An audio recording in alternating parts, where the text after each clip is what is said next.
వీక్షకులందరికీ స్వాగతం. అమరావతి రాజధానిలో అంతర్జాతీయ విమానాశ్రయం ఎక్కడ రాబోతా ఉంది అనే దాని మీద కొంత క్లారిటీ వచ్చింది. అమరావతి అంతర్జాతీయ విమానాశ్రయానికి భూసేకరణకు అధికారులు ప్రయత్నాలు ప్రారంభించారు. అమరావతి రాజధాని గ్రామాలకు ఆనుకొని ఉన్న సమీప గ్రామాల్లో గ్రామ సభలు నిర్వహించారు. రైతుల అభిప్రాయాలు తీసుకున్నారు. అమరావతి రాజధానికి ఆనుకొని పెదకూరపాడు నియోజకవర్గంలోని ఎండ్రాయి, వైకుంఠపురం, కర్లపూడి ఈ గ్రామాల్లో రెవెన్యూ అధికారులు గ్రామ సభలు నిర్వహించి రైతుల అభిప్రాయాలు తీసుకున్నారు. పెదమద్దూరులో కూడా రైతులంతా సమావేశమయ్యారు. అయితే రైతులు ఒక 14 డిమాండ్స్ ప్రభుత్వం ముందు ఉంచారు. అందులో దాదాపుగా అన్ని డిమాండ్స్ రాష్ట్ర ప్రభుత్వం కొంచెం నెగోషియేట్ చేసుకొని అంగీకరించే అవకాశం ఉంది.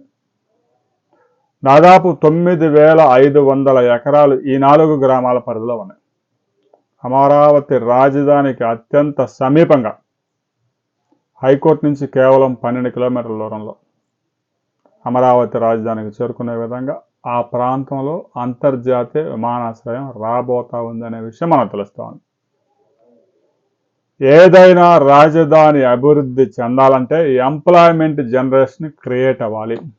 లేదు అంటే ఆ ఛత్తీస్గఢ్లో రాజధాని లాగా తయారయ్యే ప్రమాదం ఉంది. ఎంప్లాయీస్ అక్కడ నివాసం ఉండే విధంగా ఉండాలి, కానీ ఏదో ఉదయం వెళ్ళి పని చూసుకొని సాయంత్రానికి ఎవరింటికి వాళ్ళు వెళ్ళిపోయినట్టు ఉంటే అది రాజధాని డెవిల్ సిటీ లాగా మారే ప్రమాదం ఉంది.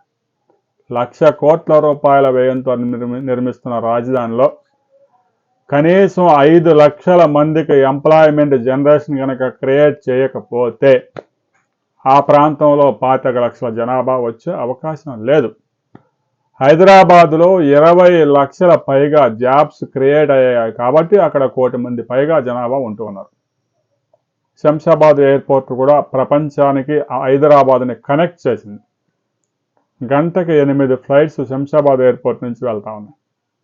అమెరికాకు కూడా నేరుగా శంషాబాద్ ఎయిర్పోర్ట్ నుంచి విమానాలు ఉన్నాయి. కానీ అమరావతికి రావాలంటే గన్నవరం ఎయిర్పోర్ట్కి రావాలి. గన్నవరం ఎయిర్పోర్ట్కి రావాలంటే ఏ ప్రాంతంలో ఉన్నవారు, ఆంధ్రాలో ఉన్నవారు కూడా, తిరుపతి వాళ్ళు కూడా హైదరాబాద్ వెళ్ళాలి, విశాఖపట్నం వాళ్ళు హైదరాబాద్ వెళ్ళాలి, రాజమండ్రి వాళ్ళు హైదరాబాద్ వెళ్ళాలి, అక్కడి నుంచి ఎయిర్పోర్ట్లో గన్నవరంలో దిగాలి.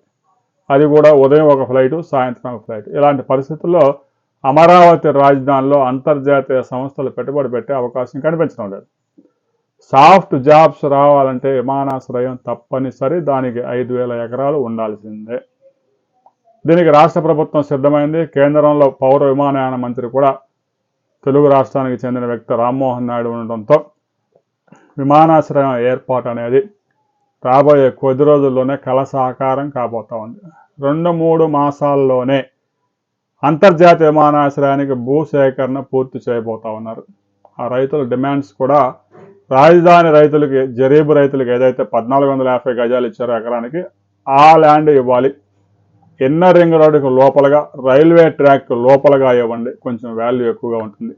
మా భూములు 3-4 కోట్లు అమ్ముతా ఉన్నాయి కాబట్టి కనీసం పరిహారం ఒక 5-6 కోట్లు వచ్చే విధంగా చూడండి అని డిమాండ్ చేశారు. రాష్ట్ర ప్రభుత్వం కూడా సానుకూలంగా స్పందించింది. రాబోయే 2-3 రోజుల్లో దీని మీద మినిస్టర్ నారాయణ ఒక ప్రకటన చేయబోతా ఉన్నారు.